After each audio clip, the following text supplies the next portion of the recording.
Hello and welcome to Fiction Fans, a podcast where we read books and other words too. I'm Hannah. And I'm Laura, and today we will be talking about The Curse of Dragontail Island by Jonathan Nevair. But first, what's something great that happened recently?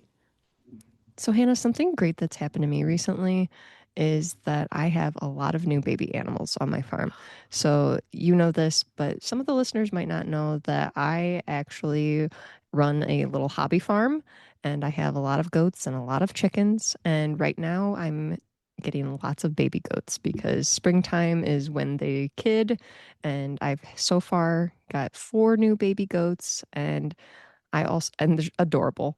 And I also had put about 28 days ago, I put some eggs in my incubator and I hatched out eggs. And now I Oh, have week-old baby chicks that I've been enjoying a lot. And they're just so much fun. I really love baby animals, but especially goats and chickens. I cannot recommend goats and chickens enough to anybody who's interested in starting a hobby farm or looking for some great pets. I'm so mad that my town won't let me own chickens, but I do benefit from your chickens because you give me farm fresh eggs. So thank you so They much are for great that. eggs. I'm so biased, but I really just can't go back to store eggs. Have you named any of the baby goats yet? So not yet. One of the mothers is named Drama. And so I Okay. try to go along those lines. And I was thinking maybe like some kind of award names for them, maybe like Tony and Emmy or Oh, something like Oscar. that. That's a good one. Oscar, those types of names. But both of them are girls. So I'm thinking Okay. maybe Tony with an I, Tony and Beautiful. Emmy. So Got it. we'll see. We'll see Nice. what their names end up being. Hannah, what about Well, you? What's something great that's happened recently? I actually had friends in town this weekend, and it was a ton of fun because I we got tickets to see The Wiz here in Milwaukee.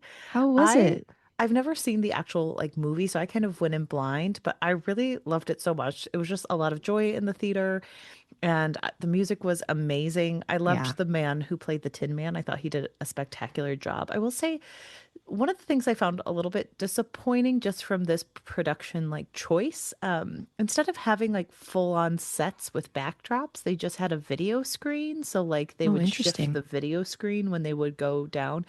And I don't know how the original play was intended, but instead of having like the yellow brick road, they have like dancers who like Dorothy dances with to like lead her down the way. And it felt a little like I felt a little cheated a little bit, but overall, it was still a good time. It was nice to like go to the theater and we went to a matinee and apparently Milwaukee theater has a tradition of like if you buy a cup of coffee, you get free refills. So I was able to like get a coffee and get a cocoa during intermission and it was Nice. spectacular and it was nice to see friends and I ate way too much food. But it was a good weekend spent by all. So That's great. Actually, The Wiz is one of those movies that I used to watch a lot at my grandma's house when I was littler. She had an odd collection of movies on VHS that she would let me watch when I was a kid. The Wiz was one of them.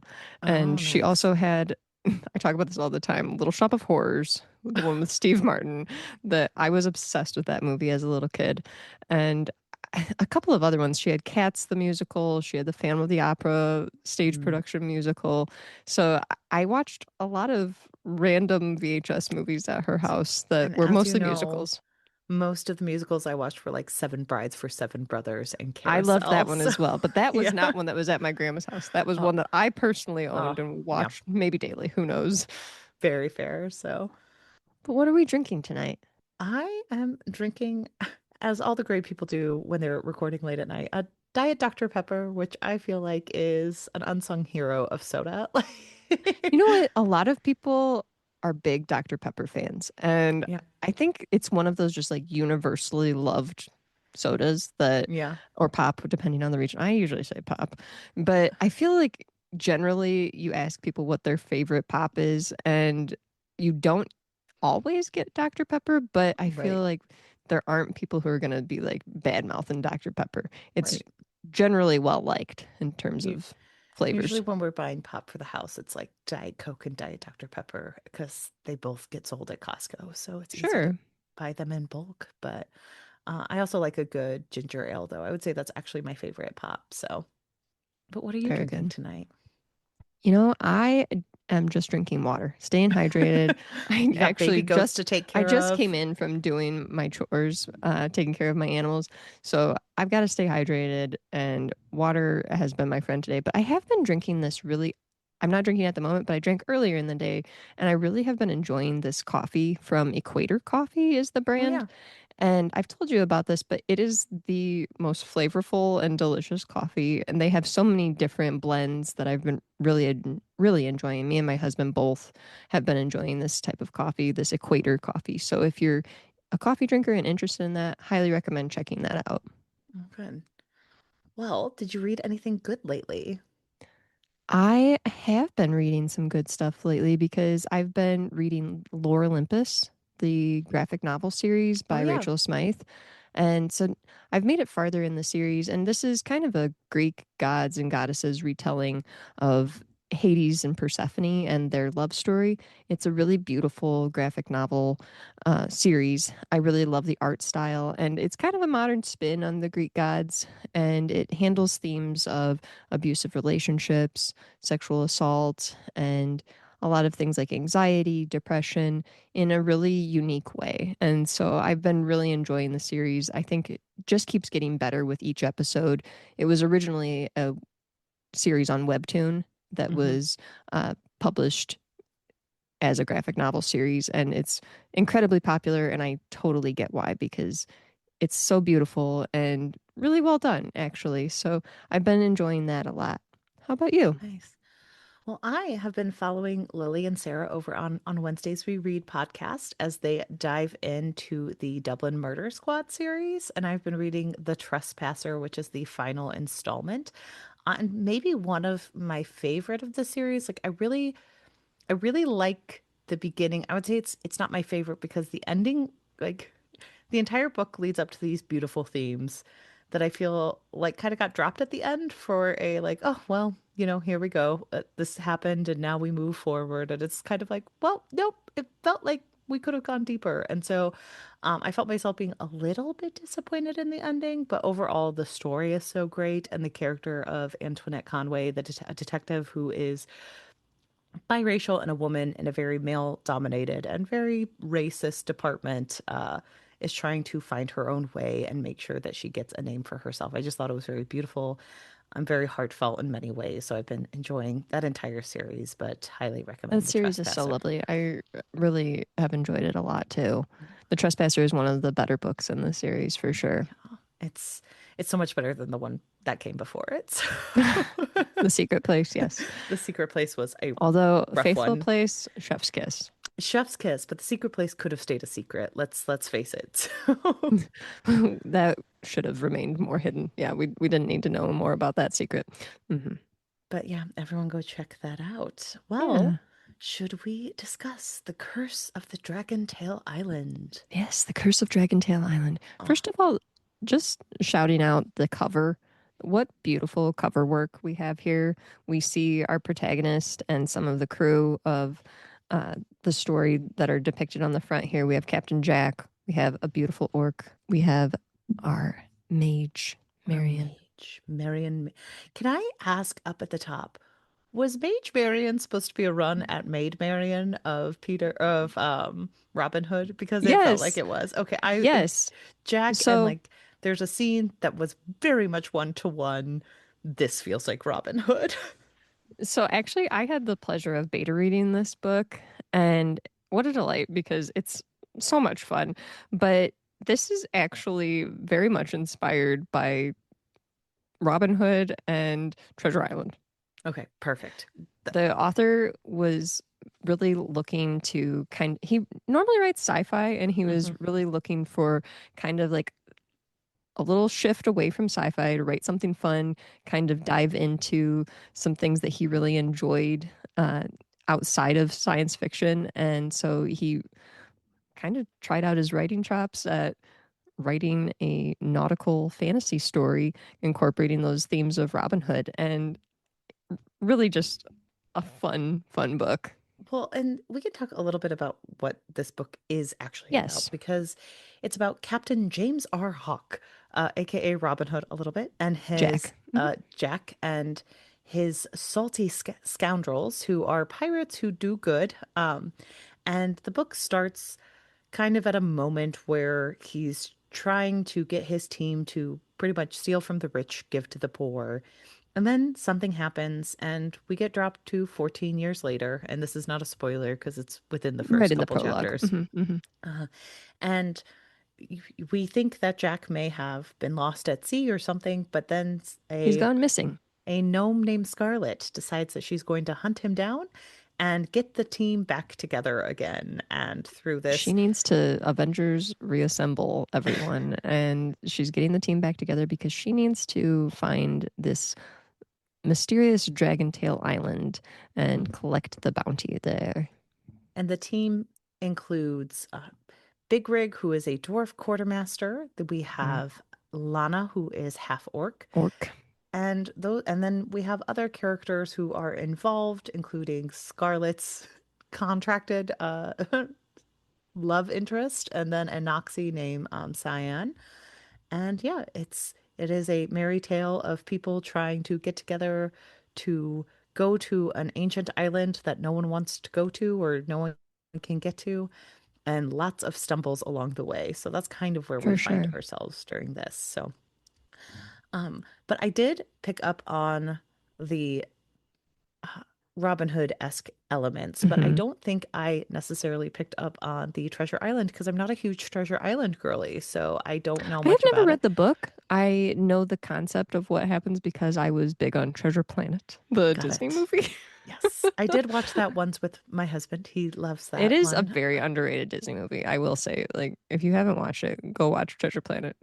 I It's very actually good. did read the book, but I think I read it about fifth grade, and it's just Sure. not one that sticks to top of mind for me. So I didn't pick up on the Treasure Island elements. But I like hearing that is kind of a mix of old stories. And you talked about how Nevair was, or Jonathan, we know him. Hmm. Um, but you talked about how Jonathan kind of wanted to do a deep dive into a fantasy series to see what it felt like. And I'm really glad he did because he has such a Same. unique perspective where he's taking these elements from like traditional fantastical novels like Robin Hood and Treasure Island, but giving them elements of like tabletop games and having like Lana the orc has very like he does such an effective job of creating this character who also subverts a lot of tropes that are expected of orcs in tabletop games or things I've Hmm. heard who of people who do role play games, but like making her fun and having certain elements that play into that, but making sure that she is not a stereotype or, having the dwarf quartermaster. I was just really impressed by like the character building he did with everyone and how For he sure. made them unique individuals while pulling from things that we know about these types of characters and both subverting them and like paying homage to them. I thought it was really effectively done.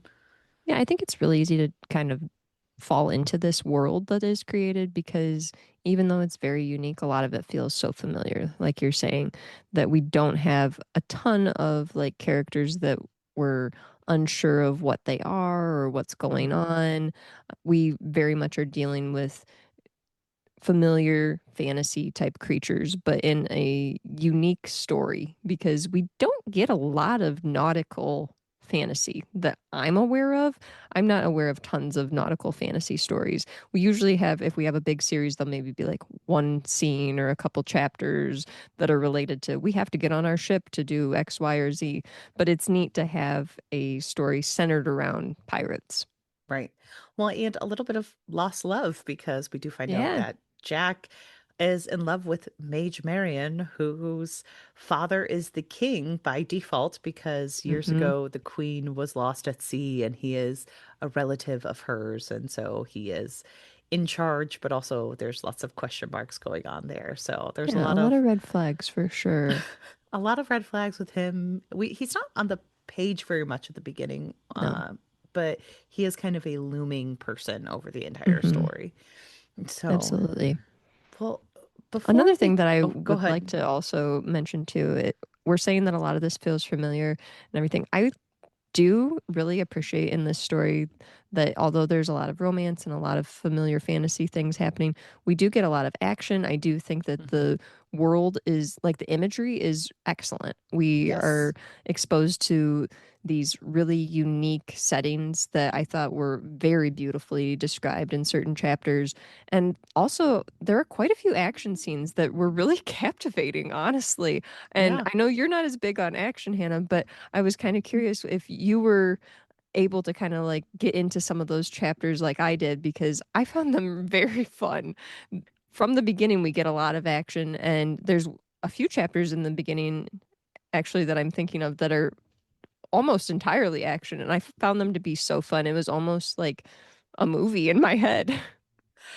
Well, I feel like Jonathan does such a great job at world building in the first place. Like Hmm. all of the books I've read of his, I've read a couple, and he's so effective at world building and just dropping you into the scene and making these big kind of action scenes, or even just like in the mundane of here's the world you're in. It just, he invites you into this and it makes you want to stick around and hang out there.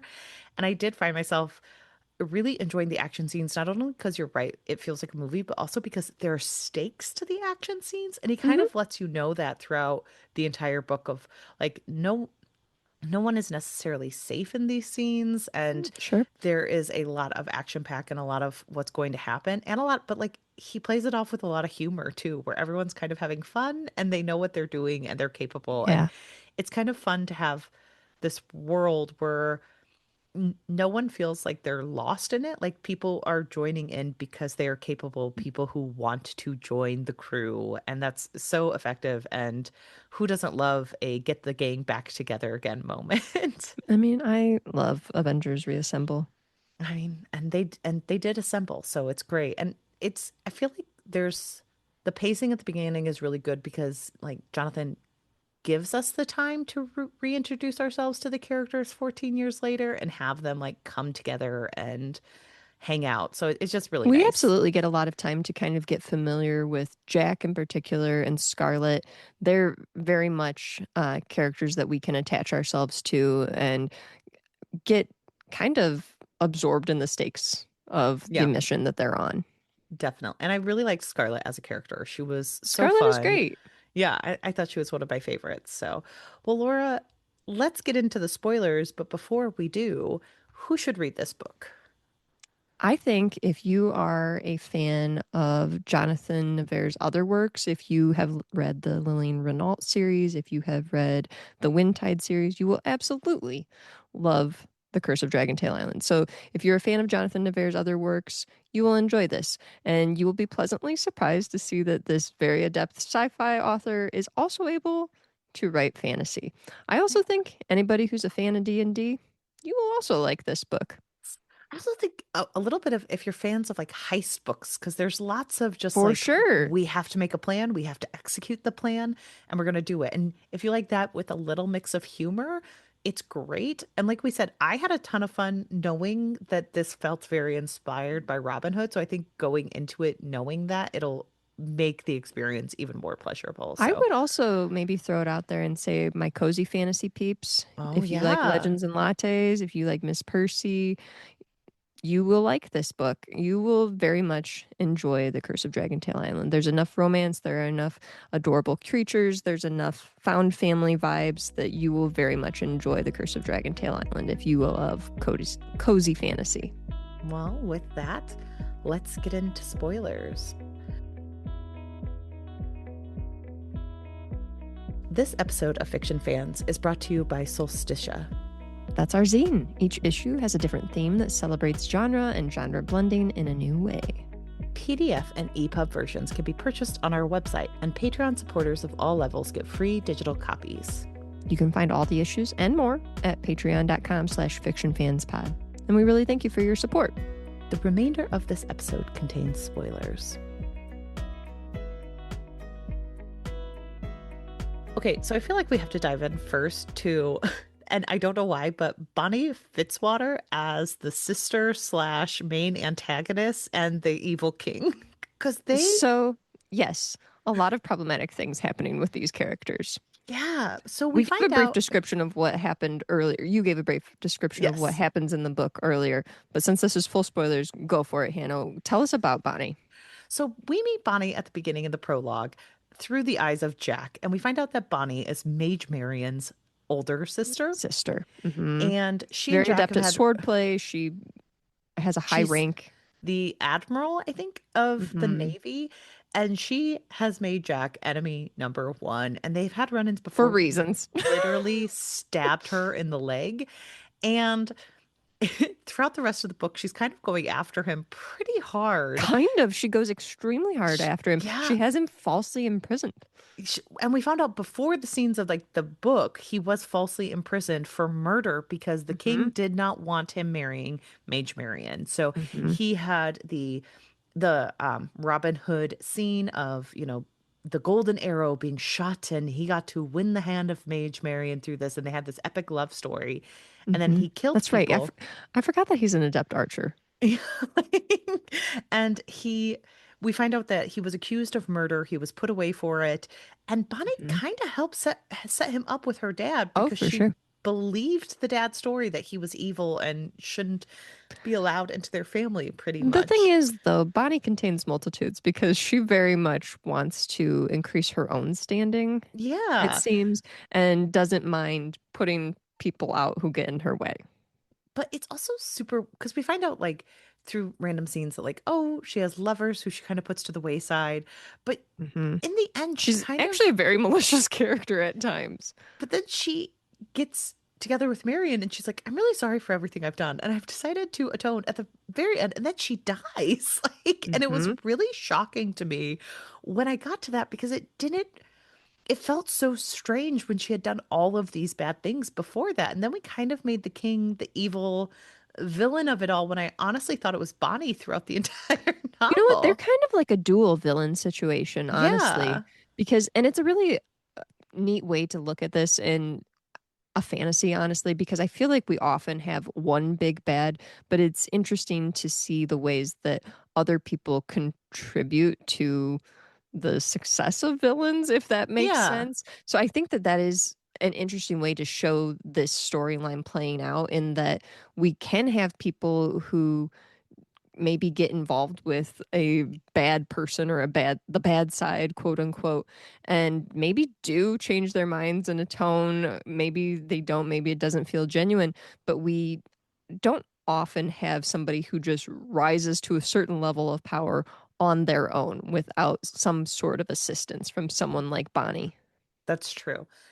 And I guess if we're looking at this from the one we know the most about, Treasure Planet, there is supposed to be kind of that evil villain who does genuinely love the people towards the end. Yeah. And I think that's probably what Jonathan was doing through that. Hmm. Knowing that this is a Treasure Planet or Treasure Island inspired book makes more sense when it comes to that. Yeah. But at the end, like, Bonnie died and I kind of didn't feel bad about it, even though she had atoned for her sins. I was like, well, she was truly doing like terrible things and putting people away in prison for a really long time.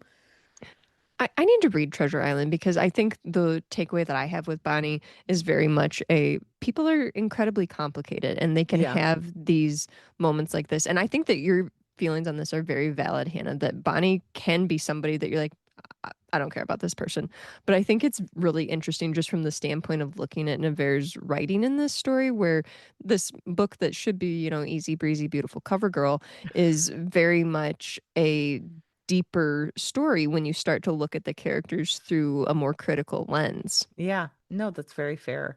And I do think like everyone has different depths because there's a lot of loss in this book. Like we Oh my have, gosh. So because I beta read this book, I had created a long note where I was keeping track of all of my thoughts.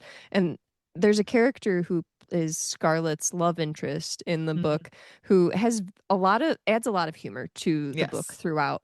And I really came to love Donnie. His name is Donnie. And he very much like is in love with Scarlett and just Yes. follows her everywhere. He puts himself in danger. He tries to save her. He's doing all these things that he can to help her on her mission.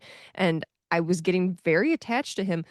Nevair just, I had a note had a note saying, haha, Donnie is great. Love him so much. Literally a page or two later, Donnie is killed. Yeah. And Well, I Scarlett was loses shocked. all of her closest friends throughout this book. And I think it's very Yes. effective because I do think she's a mirror of Jack in a way, where she's kind of starting out on her swashbuckling ways, and Hmm. she's kind of going into it like, I'm going to go to Dragon Island. I'm going to get into the Thieves Guild because she's part of the Thieves Guild in this, and like she wants to be a Hmm. rising star.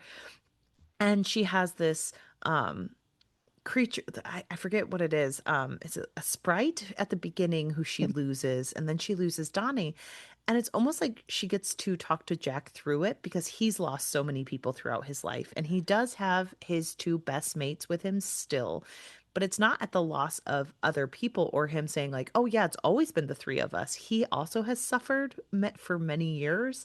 And so he's able to kind of commemorate the people she's lost all along the way and give voice to them and help her through it. And I do think that that's a beautiful way to do this, to show that there is reality here, but it never felt like, oh, I these think are it's just the also side kind of characters. sending a message that ambition a lot of times comes with a pretty hefty price. Yeah. And sometimes you pay the cost of the people that help you along the way. And Jack has paid that price. And now Scarlett is learning that she has to pay that price as well and Yeah. is paying that price. Other people are paying that price for her in order to seek out this treasure, in order to seek out this glory, this fame, to succeed. Yep. And it's heartbreaking and, like you said, a very hefty dose of reality. Yeah. I also really like that, like, we have the character of Scarlet who's going through all this like trauma early on of, oh, this is what Mhm. I want, and this is what happens sometimes when you're trying to get these things you want. But then you also have Jack and Marion who had this epic love story, and now they're in their 40s and they're coming back together again. And they kind of have this moment where you kind of know they're going to get together because they're, Sure. Robin Hood and Marion. But you also don't know because they have these conversations of like, yes, what we had was beautiful, but it also was a long time ago and we don't Hmm. know. And Marion has moments where she's like, well, you didn't even try to fight for me or tell me these things. You kind of just left me on my own. And she does come to terms with the fact that her father set him up, but it's not an immediate, like, oh, now we are in love again. They have Yep. to find a way back to each other. And even their first romantic moment, they're kind of just like, okay, well, that was us, like, getting it out of our system. Almost, like, I very much yeah. appreciate the awkwardness of it all. I also, I like seeing older protagonists Hmm. with a love story. We Right. are often focused on like hot 20-year-olds. It's nice to have hot 40-year-olds who Oh, have yeah. like gone through some things and are maybe reconciling with each other after not truly understanding why they were split apart. I Because those types of things happen in real life outside of Sometimes fantasy. your father sets you up for sets your fiance up for a murder I they mean, maybe didn't not to commit. that No. extent, but but we do have couples who are, they break up for reasons that maybe there's not the communication level that we have or Hmm. something, and we are getting back together, and there is this awkwardness. A lot of that awkwardness, that uncomfortableness that came off of the page felt very realistic.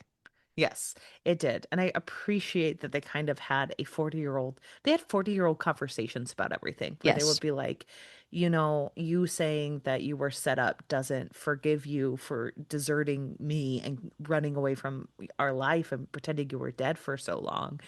And Hmm. then after she finds out that her dad did set him up, she's like, I'm really sorry that happened.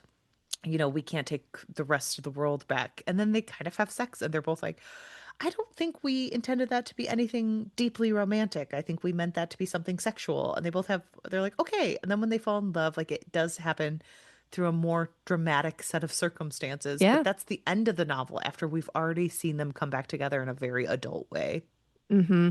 It's not one of those insta love Yeah. situations anymore. We may have had when they were younger this deep lust connection love, but it's unique to see a book that's portraying the reconciliation of two people who are not instantly like throwing each other into each other's arms, Right. and immediately embracing because they've just missed each other so much. I also think too the scene where the two of them go off into their love section, their sex scene Their is romance scene.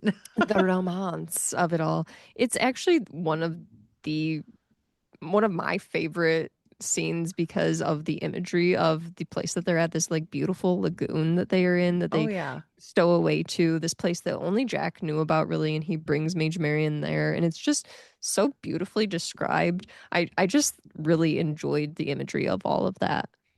I also love that she had a higher calling that brought her to the ship. It wasn't like, well, I just have to help Jack and suddenly I'm on this adventure. Like she is a woman who loved and then lost and then she was like, "Okay, I'm going to renounce my family and I am going to become the best healer that this world has ever seen." Yes, that's And actually a really good point that she has this very much deeper calling to help others mhm. that surpasses any kind of familial obligation that she has to the crown.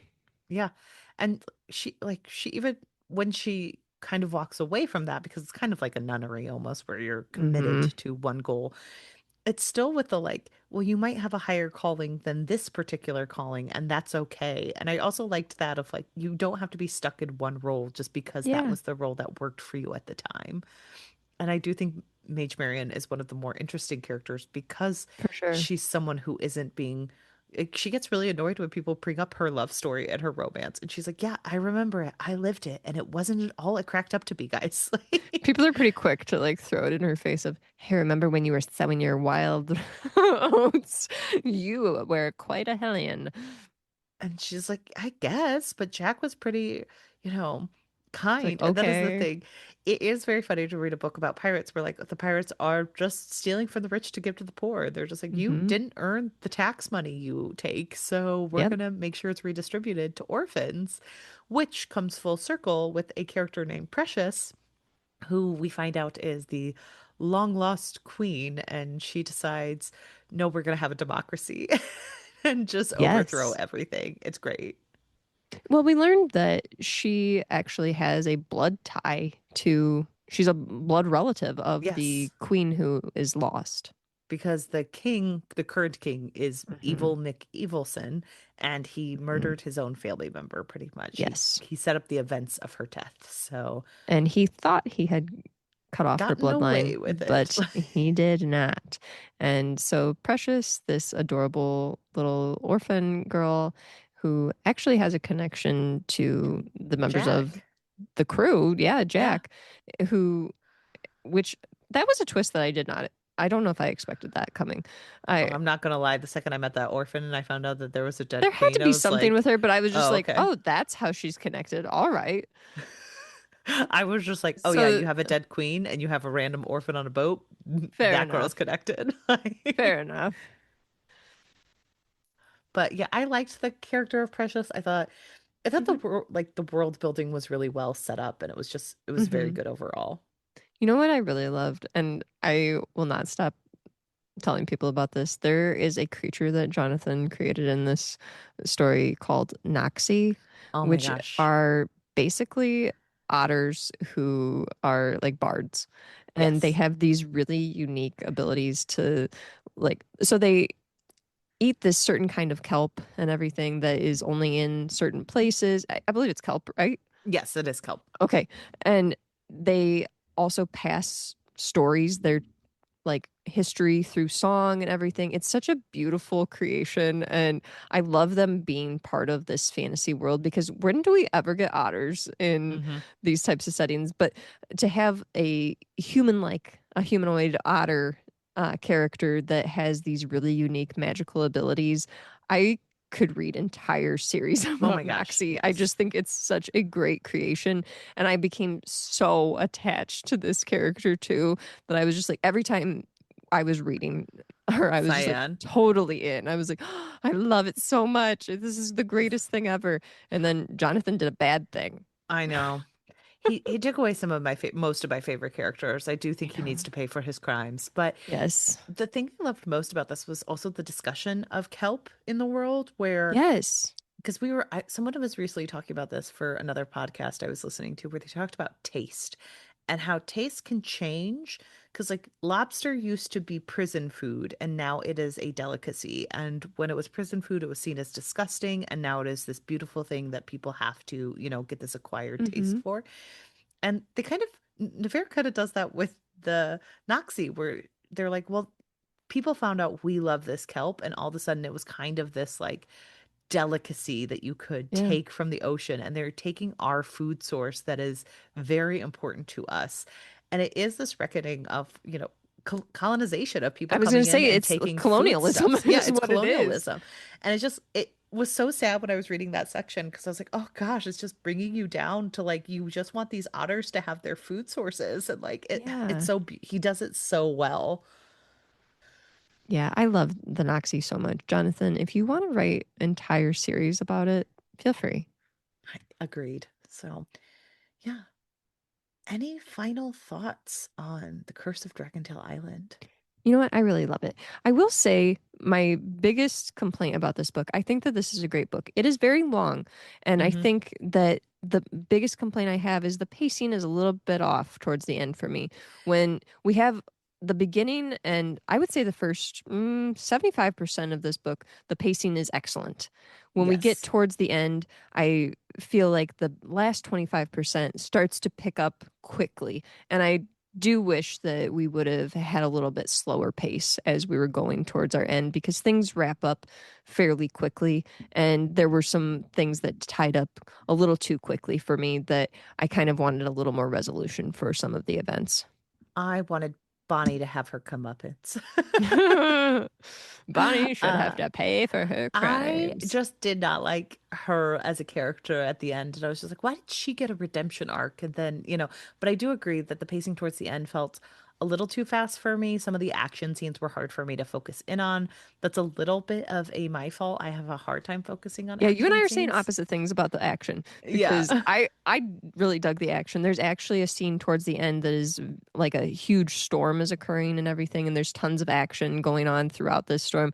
I actually dug that, Oh, good. even though the pacing was very fast still. I am a hard action person. It's really hard to Yeah, keep me focused. I don't know why.